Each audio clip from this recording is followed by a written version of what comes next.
ಬಹಳ ಒಳ್ಳೆ ಮಾತು ಹೇಳಿದ್ರು. ನಾನು ವೈರ್ ಪತ್ರಿಕೆ ನಡೆಸ್ತಾ ಇದ್ದೀನಿ, ಆದ್ರೆ ನಾನು ಯಾಕೆ ವಾರ್ತಾ ಭಾರತದ ಇನ್ನೊಂದು ಪತ್ರಿಕೆಗೆ ಸಪೋರ್ಟ್ ಮಾಡಕ್ಕೆ ಬರ್ತೀನಿ, ನಿಮ್ಗೇನು ಕಾಂಪಿಟೇಷನ್ ಇದೆಯಾ ಅಂತ ಅವ್ರು ಬಹಳ ಒಳ್ಳೆ ಮಾತಾಡೋದು. ಇದು ಕಾಂಪಿಟೇಷನ್ ಅಲ್ಲ. ಯಾಕಂದ್ರೆ ಪ್ರವಾಹದಲ್ಲಿ ಕೊಚ್ಚಿ ಹೋಗೋದಕ್ಕೆ ಯಾರು ಬೇಕಾದ್ರೂ ಪ್ರವಾಹದಲ್ಲಿ ಕೊಚ್ಚಿ ಹೋಗ್ಬೋದು. ಸತ್ತು ಮೀನು ಕೂಡ ಪ್ರವಾಹದಲ್ಲಿ ಕೊಚ್ಚಿ ಹೋಗುತ್ತೆ ಅಲ್ವಾ? ಆದರೆ ಅದರ ಎದುರು ಈಜೋದಕ್ಕೆ ಜೀವ ಇರೋ ಮೀನುಗಳು ಬೇಕು. ಆ ಥರದ ಜೀವ ಇರೋ ಮೀನುಗಳು ವಯರ್ ಇರ್ಬೋದು, ಜುಬೇರ್ ಇರ್ಬೋದು, ರವೀಶ್ ಕುಮಾರ್ ಇರ್ಬೋದು, ಈ ದಿನ ಇರ್ಬೋದು, ಇವತ್ತು ವಾರ್ತಾ ಭಾರತಿ ಇರ್ಬೋದು, ಅಥವಾ ನನ್ನಂಥವ್ರು ಇರ್ಬೋದು. ಬಹಳ ಮುಖ್ಯ ಇದು. ಯಾಕಂದ್ರೆ ಹೇಳ್ತಾರೆ ಈ ಜೀವನ ಅನ್ನೋದು ಒಂಥರ ಸೈಕಲ್ ಓಡಿಸೋ ಹಾಗೆ ಬ್ಯಾಲೆನ್ಸ್ನಲ್ಲಿ ಇರಬೇಕು ಅಂತ. ಬ್ಯಾಲೆನ್ಸ್ನಲ್ಲಿ ಇರಬೇಕಾದ್ರೆ ನಿಧಾನವಾದರೂ ಓಡಿಸ್ತಿರ್ಬೇಕು. ಅಂದರೆ ನಿರಂತರವಾಗಿ ಪ್ರಶ್ನೆ ಕೇಳ್ತಾ ಇರಬೇಕು, ನಾವು ಬದುಕಿದೀವಿ ಅಂತ ಹೇಳ್ತಾ ಇರಬೇಕು. ಯಾಕಂದ್ರೆ ಈ ಥರದ ಅರಾಜಕತೆ ಮತ್ತು ಸರ್ವಾಧಿಕಾರ ಏನಿದೆ, ಅವ್ರು ಹೇಗೆ ಉಳ್ಕೊಳ್ತಾರೆ ಅಂದರೆ ನಮ್ಮೆಲ್ಲರ ಭಯನೇ ಅವ್ರ ಬಲ. ನಾವು ಹೆದರ್ದಿದ್ರೆ ಅವ್ರು ಹೆದರ್ತಾರೆ.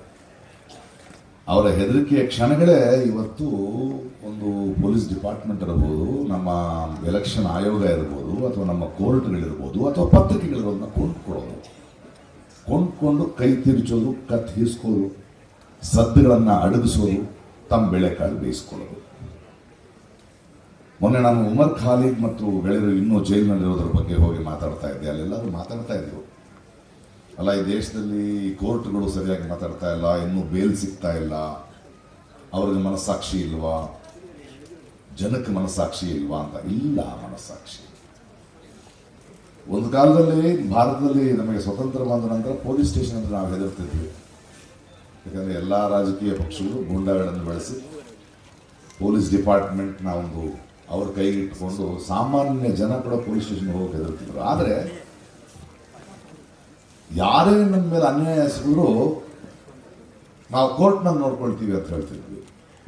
ಯಾಕಂದರೆ ಒಂದು ನಂಬಿಕೆ ಇತ್ತು, ಒಂದು ಹೋಪ್ ಇತ್ತು ಕೋರ್ಟ್ ಅಂದರೆ. ಇವತ್ತದಿಲ್ಲ.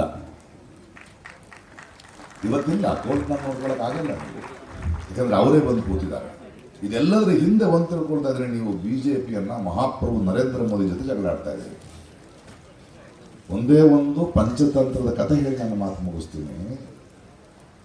ಭಾರತ ದೇಶ ಒಂದು ಕೊಳ ಆದರೆ ಇದನ್ನ ಕಾಡ್ತಾ ಇರೋದು ಒಂದು ಬ್ರಹ್ಮ ರಾಕ್ಷಸ. ಅವನು ಕೊಳದ ಒಳಗಡೆ ಇದ್ದಾನೆ. ಕೊಳದ ಮೇಲೆ ಒಂದು ಕಮಲ ಅರಳಿದೆ, ಬಿಜೆಪಿ. ನೀವು ಈ ಕಮಲದ ಜೊತೆ ಫೈಟ್ ಮಾಡ್ತಾ ಇದ್ದೀವಿ. ನೀವು ಫೈಟ್ ಮಾಡಬೇಕಾಗೋದು ಈ ಕಮಲದ ಜೊತೆ ಅಲ್ಲ, ಅದರ ಬೇರಿನ ಶಕ್ತಿ ಆಳದಲ್ಲಿರೋ RSS.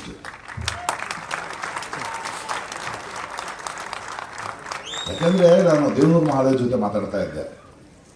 ಪ್ರಪಂಚದಲ್ಲಿ ಹಿಟ್ಲರ್ ಇರ್ಬೋದು, ಮುಸೋಲಿನಿ ಇರ್ಬೋದು, ಎಲ್ಲ ಸರ್ವಾಧಿಕಾರಿಗಳು ಒಂದು ರಾಜಕೀಯ ಪಕ್ಷವಾಗಿದ್ರು, ಜನ ಸೋಲಿಸ್ಬೋದಿತ್ತು.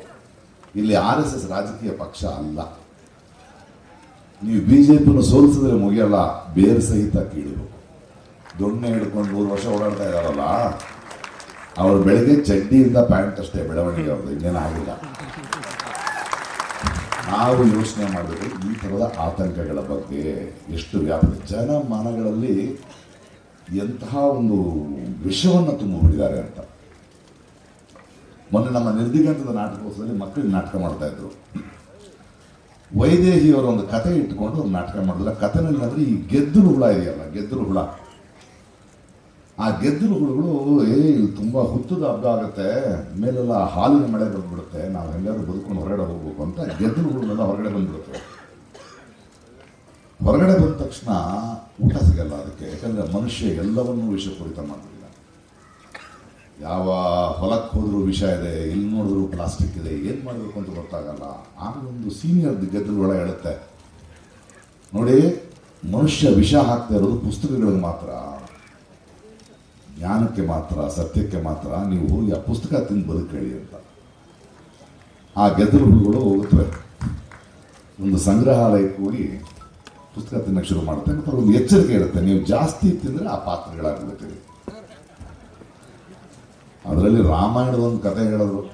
ಇವತ್ತು ಹಿಂದಿ ಹೇರಿಕೆ, ಈ ಮೋದಿ ಅಮಿತ್ ಶಾ ಅವರೆಲ್ಲ ಬರ್ತಾ ಇದ್ದಾರಲ್ಲ ನಮ್ಮ ದಕ್ಷಿಣ ಕರ್ನಾಟಕಕ್ಕೆ, ಆ ಮಕ್ಕಳೊಂದು ಪಾತ್ರಗಳು ಮಾಡಿದ್ರು, ಆ ಗೆದ್ದಲುಗಳು ರಾಮಾಯಣದಿಂದ ತಿಂದುಬಿಟ್ಟು ರಾಮ ಲಕ್ಷ್ಮಣ ಸೀತೆ ರಾವಣ ಶೂರ್ಪನಖಿ ಆಗುತ್ತೆ.